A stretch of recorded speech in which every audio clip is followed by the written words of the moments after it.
Hello and welcome to another edition of Sunday Night Soccer. We're coming to you recorded this time. How you been, Mike D? I am great, man. How are you doing? Doing all right. Real life gets in the way sometimes. We've both been busy, so at least we're glad the show must go on. So at least we can do that, right? Absolutely, dude. What's been going on in your world? Well, we got outside this week, which is nice for training. I just got back from New York. Took my ma there for her 70th birthday, me and my brothers, which was like the most unforgettable experience ever. But that's originally where we're from, so it was nice to be home. Nothing like being home. Yeah. So yeah, dude, just jumping into the busy season. Now, if you're a soccer coach, you know exactly what that means, to where your car is going to be full of crap, smell bad, very unorganized, and you're going to be living out of your car on the weekends and not have a lot of time to yourself for these next about 3 months. Yeah, but the weather's getting better at least. And the weather getting better, and I love it, and I do love it. It's funny, like you kind of go through that when you're as a coach. Like, I got to practice 3 hours a night, 4 hours a night, whatever it is, and then once you're there, you're in your element. Yeah. And you love it. Once you get there, yep, absolutely. You know? So, with that, we're excited to be back, bringing a lot of stuff here. It's Women's History Month, so we'll hit on that a little bit. And as always, we'll go through the theme of the night. We got This Week in Soccer. We'll go through some stats. MLS is underway. NWSL is starting this weekend. The USL started this past weekend. We got a big issue to talk about with some age group controversy once again. Highlights, Team of the Week, our Spanish lesson, and our backroom staff. Eric is waiting in the back here to correct us. So this weekend in soccer, Nottingham Forest beat City in the Premier League. The USL season starts. AC Milan has a comeback 3-2 win. I don't know if you watched that, Mike D, but the first half was rough, but they came back and won 3-2. Thank you to our man from America. Yes. Arsenal beat PSV 7-1 in the Champions League. The NWSL is starting up this week, and it is Women's History Month. Mike D, I'll turn it over to you. Looking at the EPL, English Premier League, in first place, commanding first place lead, we have Liverpool with 70 points. In second place, my brother Eric's Gunners with 55 points. Nottingham Forest in third place with 51 points, and then Chelsea in 49, and Man City falls to fifth place with 47 points. And Brighton's right behind them, and Aston Villa and Bournemouth, and Newcastle.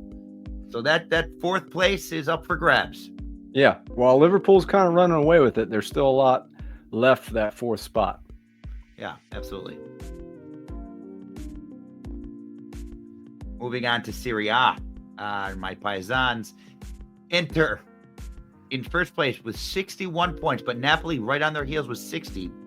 Atlanta in third place with 58, and then Juventus falls off in fourth place with 52. Surprising here, Lazio's close, and so is Roma. And how do you say that? Bologna. Is it Bologna? No, it's not. Is it really? Not Bologna. I know you're from New York. Not Bologna? It's Bologna. No? Bologna. Are you serious? You can say it however you want, buddy. All right. Anyway, so AC Milan, they just re-signed. They're in ninth place. They just re-signed. They extended Pulisic's contract. And what's interesting about that is they're going to be missing out on $40 million next year, because it looks like they're not even going to be invited to the Champions League next year, being in ninth place. They're definitely struggling, yes. And so that's what hurts these big clubs, when they have big names, is where do you get that money? Where do you make up $40 million when you're not able to finish top four? So it's a big deal. And players want Champions League football. That's absolutely correct, because it's all good marketing and money for themselves. In La Liga, Barcelona and Real Madrid seem to be in a deadlock. Barcelona is in first place with a goal differential of 46-31 against Real Madrid, but they both have 57 points. And then Atletico Madrid is right there with 56 points, and then Athletic Club with 49 points, and then Villarreal 44 in fifth place. It kind of falls off from there, but looks like La Liga will shape up to stay how it is. The only top three, though, that is interchangeable. Doesn't seem like anyone's going at. Yeah, Atletico Madrid, though, is they were up there. They were right there. They were making a good run, but a loss hurts them this last game that they had. Still a lot left to play for there in Spain. Moving on to Bundesliga and Germany, 9 Bayern Munich easily taking this away with 61 points. Leverkusen with 53 points. And then you drop all the way down to 44 points with Mainz? Mainz? Did they just jump up? I swear we haven't said anything. Look at they've run. Well, yeah, they've won they're on 4 in a a row. yeah. And then Frankfurt, right? That's they're streaking. Eintracht Frankfurt. Yeah. And they're just losing. So they're down to 42 points, and then you got Freiburg right there with 41 points, and then Leipzig's in there at 39. So another kind of wide open league here as far as 3rd and 4th place go. Interesting. I needed to pay more attention to Bundesliga. Yeah. And there you go. And then, hey, now we got the MLS. So we got the East and we got the West conferences. In first place, Philadelphia. It seems to be pretty consistent over there in Philly. They have 3 wins, 9 points. And then second place, we have Inter. And then Jay's Columbus with 7 points as well. Still very early. Kind of hard to go through all this. But Philly is starting off hot. Cincinnati's 2-0. Oh, no. They have a loss. I didn't see the loss column. So unbeaten in the East is Philly, Inter, and Columbus right now. 9, 7, and 7 points. And then if you're going over to the west side, we got Vancouver with 9 points, 3-0. And then San Diego's also unbeaten with 1 draw. The expansion team. Yeah, right away. Yeah. Starting off strong. Love it. With 7 points. Let's see here. Goals for. Philadelphia really is running away with this, huh? They got 10 goals for and only 3 against. Yeah, they look pretty good. But then you look at San Diego, it's like either they have a great keeper or good defense with only 1 goal against. Interesting. Obviously, MLS. Yeah, just getting started in MLS and all that, but still, intriguing race. And MLS is lined up a little bit differently. We should tell everybody, right? Compared to what we were talking about with the Champions League spots and things in Europe, MLS is geared a little bit more, I feel like, towards our American sports, where it's geared more towards the playoffs. So, a rough couple games at the beginning of the season doesn't hurt you as much as it does, in the European leagues and races for the Champions League and those kind of things. Okay. So those are just your league tables. So moving along this week, Americans abroad. Josh Sargent was captain this weekend for Norwich, and he scored a goal. He continues his hot streak. He's one of your favorites, I know. Yeah, absolutely. His work ethic is different. Serginho Dest returns for PSV after being out almost a year with an injury. As we mentioned before, Pulisic scored twice in AC Milan's 3-2 comeback win. Balogun returned also to training for Monaco, so that's good for the U.S. men's national team. Tyler Adams was named the Player of the Month for Bournemouth, and Chris Richards helps Crystal Palace to a 1-0 win. So I got to tell you something. Tyler Adams has been my favorite player for a long time. Just another New Yorker, just love the way he plays and commands that midfield.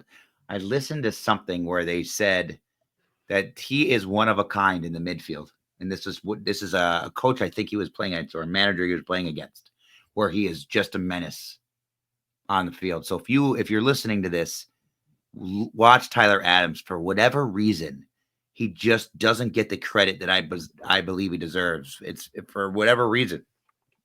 And Bournemouth is doing great. They're still fighting for that 4th spot. Yeah, absolutely. For whatever reason, he is overshadowed by McKennie and Pulisic to where I think, Tyler Adams is, maybe it's statistically is why, but he is a fantastic player. He does, if you know soccer, he does all these little things. When you think about how you're impacting the game, you got to remember you're spending only 5% of the time on the ball on average. So 95% of the ball, how are you dictating when you're off the ball, the game? And Tyler Adams is where he really shines. Well, I think with, 2 years till the next World Cup, it'll be here before we know it. And getting Serginho Dest, getting Tyler Adams back, Balogun back, having them play well, it just strengthens the whole team. So hopefully we'll make things going into the summer a little bit more competitive for the overall group. And they can pick things up there and keep it going. So with that, we'll move along here to our next segment. Some statistics. And again, Mo Salah continues to run away with things in Europe. Wow, look at that man.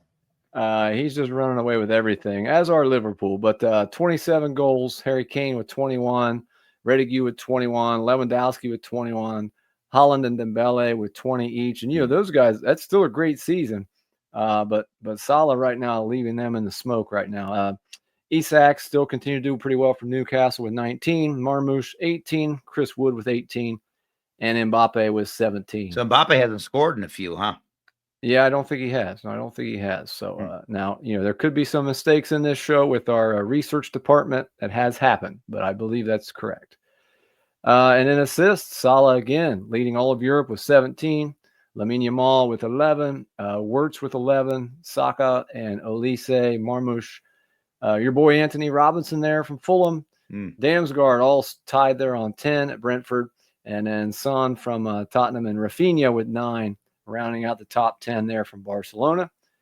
And then clean sheets, Ramiro back on top now from Real Sociedad with 12, Oblak, Atletico Madrid with 12, Sells, Gulaxi also with 12, Manuel Neuer, Summer, De Gregorio all tied there in the middle with 11, Merritt Magnan there from AC Milan, and Samba all tied at 10.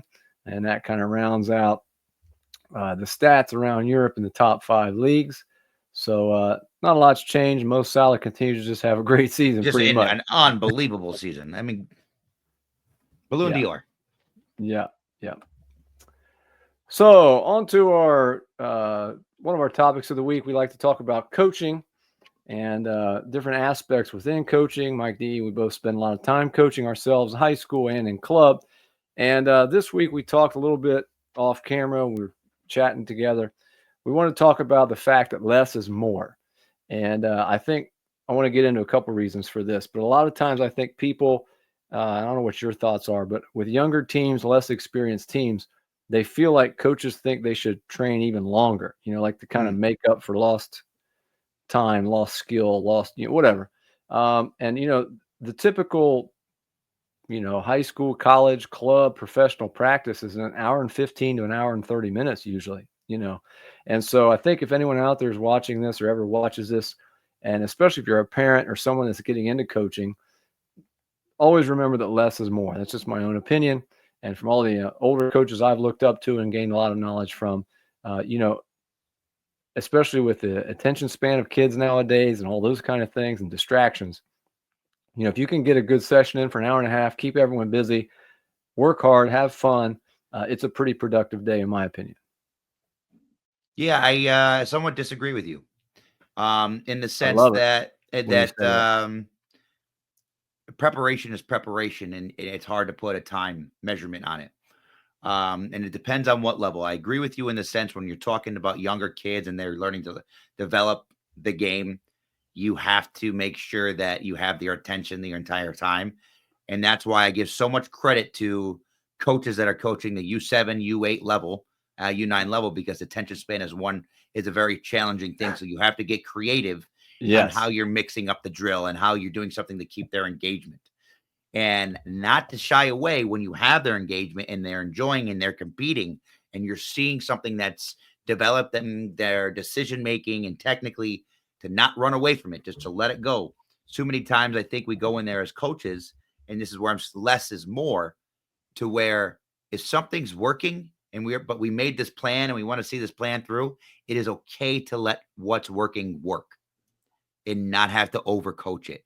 When you're starting to get some of these results, you're getting to work. Sometimes we can try to add too much to it, and it's not necessary, to where sometimes it's organic from players starting to develop in the training session themselves, where I think, oh, I gotta start now, expand. Now I'm going to add another goal here so I can make it multi-directional and make them turn. Sometimes the reasons for those things, right, are for them to, let's say it's attacking in the final third, right? And I want them to figure out how to make the switch timely and how to do it with pace. And so you mess with things like maybe adding another goal, adding extra players, adding other directions, putting in different rules. When something's working, and then you start to see the defense maybe changing their tactics to deny something that's like that's like I think that's when you become a coach, and kind of that's when you got to feel that situation out, and that's less and more. Because when my problem is still as a coach that I'm learning is I love to joystick. right? And Okay, so yeah. like as I like when I don't see it the way that I want to see it, I tend to over communicate. Now the problem with that You mean stopping is things too often? yes. Like, yeah, And the problem with that is I'm not I'm never letting them see the cues organically. Right. So like yeah, somewhat it's like less is more in that sense to where I got you. when you over talk and I over coach and I start joysticking, where are their cues coming from? They're coming from me. And so they're not seeing the game. They're not making decisions based on their own thoughts and what they're seeing. They're basing on what I'm saying. And so Gotcha. that you know what I mean? So that's where I think less is more in a lot of ways with coaching. I think when it comes to time, if I could take my kids for 4 hours, I mean, I would work on so many different things. It wouldn't just be playing. But like I think for me, I would love that. And I would just like my training day would just look different. It would be like I think on the field, maybe an hour and a half, right? But putting them in the classroom after that, like doing Oh, other yeah. maybe team skilling, character building things, like just molding the team. Like Yeah. I think there's a time and place for that. But yes, like efficiency, obviously you're limited with time, you're limited with resources and what you have. So you have to be able to do that. But if I could, I would spend a lot more time. That's just Yeah, my yeah. personal opinion. I agree with you. And I think what you also said is important. And a lot of times people overcoach in Yeah. everything, but especially in soccer. Soccer is not one of those things like you said where you can control every decision. Right? Our Yeah. job is to teach them what to do in a certain situation, and then we have to let them pick the right decision. And sometimes they do, and sometimes they don't. A wise man, I think, once said something about it's our job to give them the ingredients, and then it's up to them to cook. Is Yeah. that correct? Something Something like like that. that. I just said I want to. Yes. What I always say to them is I want to make them chef. Right. I don't want to be a line cook. I want them to. I want to give them the ingredients, and then they put their own style and flair onto it. And so again, Yep. less is more. Here's the problem. Can you find the solution? Yes. You know what I mean? And I think And a lot of times as a player, their solution may not be what you or I see. right. It's a lot different as a coach when you're off to the side than when you're out on the field in the middle of everything. And it may be a different solution that's okay. Like I feel like a lot of times there's different levels, right? There's like the perfect answer to the solution. There's an okay answer, and then sometimes it's a bad decision. Sometimes they could pick something else that works. It's maybe not what we saw, but I think overall, what we wanted to focus on this week is that less is more. As kids are going through training, let them fail. That's a big thing I think with kids today and everything. Let them fail at something, and then point out what could they do better. One of the things that I like to do, I don't know about you, is ask them for their feedback. Say, what could you have done in this situation that would have been better? And that gets them, uh, more, I think, locked in, more focused when they feel like they have a say in things instead of just, it's an interactive thing instead of just telling them what to do. Yeah. And then and just to everyone that's listening, what we're talking about is developmental coaching, not at the highest level. We're not talking about professionals or college or anything like that. This is where our expertise is more on the youth side of things. Because I do think and when you're at that higher level and it's tactical and result driven for the most part, you do have some scenarios where you want to, you limit, especially in today's world. If you look at Man City and in today's game, like it does seem very much more robotic in that sense to where, Yeah. A equals B, B equals C type of dictation on the game rather than it more creativity. But I don't, to be honest, I don't like that type of game. I don't like that type of soccer when it's, No, I'm with you. when you take away that creativity. So and for me, if you want the real joy of the game, we go back to the Pele era where Brazil, the coach was talking about, we might not have the best soccer team, but we're going to be the best, most beautiful brand of soccer. And then look what they did with those results. Like, I think that's how Mhm. soccer is played best when creativity is, when matching your passion on the field and, it's more free flowing. That's when soccer is at its best. Yeah, I agree. I agree. So, just a reminder, make sure you like and subscribe. We'll put our links down below. Make sure you check out the Soccer Rebellion on social media and straight from the training ground. We appreciate everyone's support. And Mike D, I'm glad you got a drink for this next one because you're going to be fired up if I know you like I think I do. And I can't wait. Can't wait. Are you ready for this? Yes, I'm ready. After much deliberation and previous announcements throughout the winter, the United States Youth Soccer Association has announced that they are going to have an age group change. Oh, my God. There were a lot of rumors, all kinds of things that came out that they weren't going to. Now they are going to. Starting 2 years from now, basically, not next year, but next year, this will start to affect clubs as they look forward to the year after that, 2026-27. Age groups will be based on birth date as of September 1st. It used to be August 1st, if you were unaware of that. This will cause teams to change again, and they changed it the last time around to the birth year, which is what we're currently under, back in 2016. So this is our big issue for the week, as it's been a hot topic. Well, on Jay, did you media. hear the new announcement after they just announced that? So in No. 4 years, they're going to go back to this. It's You just, think so? Yeah. Dude, it's just ridiculous. Like, Well, just to give a little backstory before we get into this. So youth soccer in the United States changed this back then in 2016 to align basically with the 1% of kids that play at the national team level, because this is what they do at the international level. They go by birth year. So that is why if you're out there right now, you're coaching or kids playing club soccer and they're on the 2008 team, the 2012 team, whatever it might be, they go by birth year only. They did that back in 2016. That caused everyone who was involved at that time, their teams basically blew up. Teams got split up because obviously you could be born in a different year, but you could be in the same grade in school. So teams got split up. Everything got redone. Tons of commotion in the youth soccer world. Well, now by doing this again, that's what's going to happen again 2 years from now. Now, I will say, Mike D, I think this is the right thing to do, but the bad part is they shouldn't have changed it in the first place. right. So now club teams will be based on what age you are as of September 1st. So, for example, if you are 11 years old on September 1st in 2026, you will be called a U12 player that year. If you are 11 years old on, August 31st, you will be a U11 player. It's the age you are that year on September 1st, and you'll basically teams will be aligned on their grade level at school is essentially what this is doing for the most part. So the bad news is they're changing it again. The good news is this is the way it should be in the first place. But it's going to cause a lot of commotion in our world. It's going to be nuts. Yeah, exactly. Going to break up a lot of teams, a lot of synergy. This almost should be grandfathered in for some of these teams that have been together for a long times. But Jay, I don't care.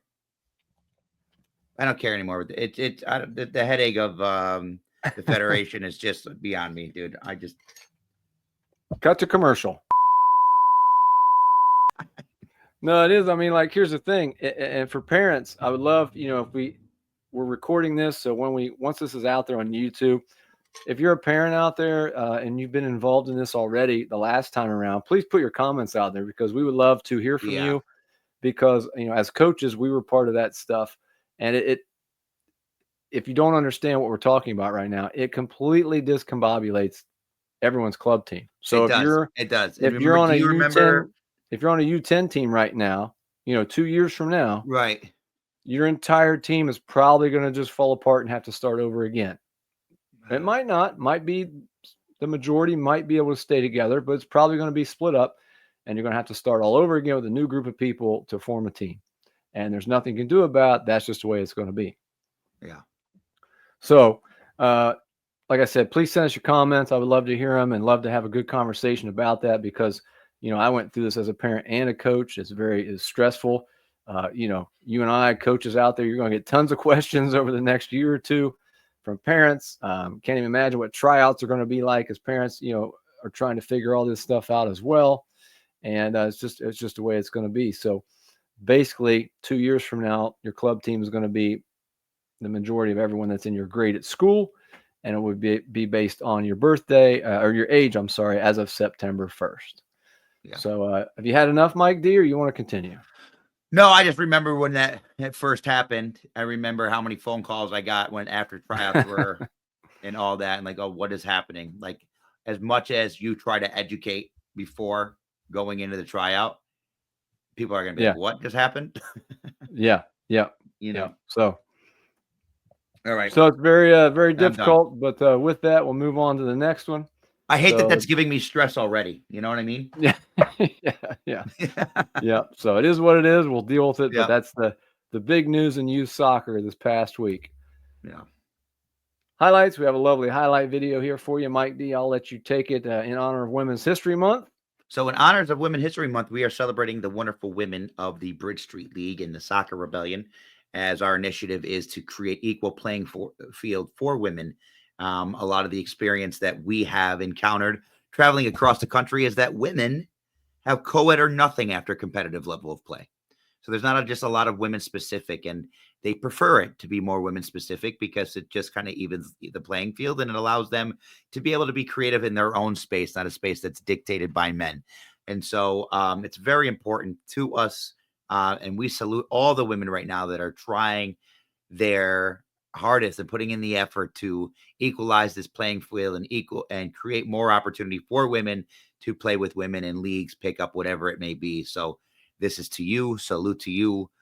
Check out these ladies. They are badass, fantastic at the game.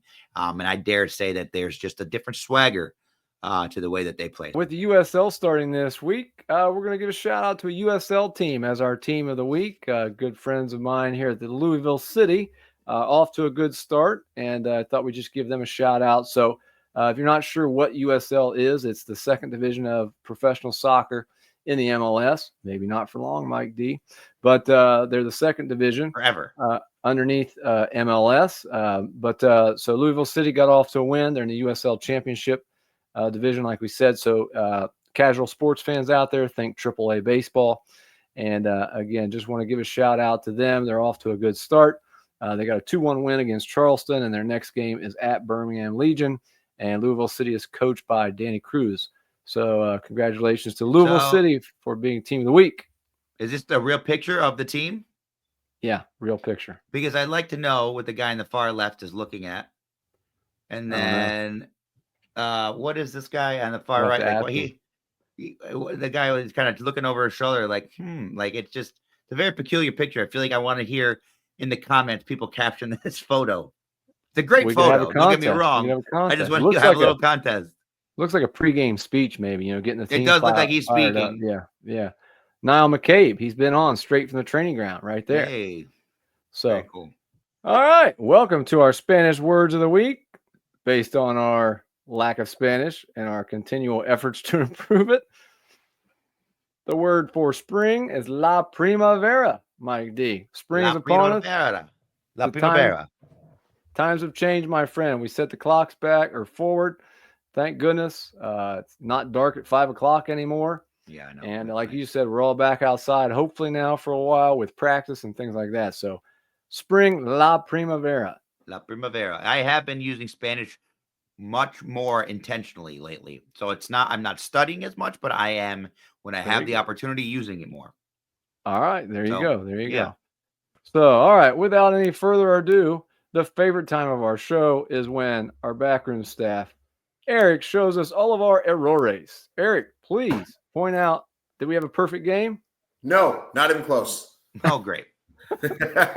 But before we start, shout out to my girl Sabrina. Women's History Month, all that. We love them. Let's Angel go. City. Liberty. Angel City. Liberty all day. New York, a lot of women in New York. All right, nice. Way to do your part. We'll start with Bologna, the Italian team that Michael could not pronounce. The most Italian guy on this podcast. It's Bologna. Second off, Pulisic is not extended yet. They have not given an extension yet. It's a rumor. What they're rumoring is an insane discount. It would be $4 million a year, which would knock him down from his $7.2 million a year. Ooh. So Yeah, but that's a little bit how they do it over there, right? Like no, once you get older, yeah, the money goes down as you get older. Nobody goes over and becomes a superstar and takes a discount. Serie A doesn't make. No, it doesn't matter. Milan never played. You don't become the best player on a team and then all of a sudden take less money, Michael. So, but I'm saying, it doesn't. They already signed him. They already have him for 7.2. They're not going to sign him for $4 million. All right. In all seriousness, like that is how it works. EPL. There's a mistake in the race for 5. And the reason why 5 is important in the EPL because number 5 gets the Europa League. Yep. Which actually also brings in money. So it's the tournament under the Champions League. Got it. So like Man the NIT. City is at 47 points, but Newcastle is tied with them at 47 points. Ooh.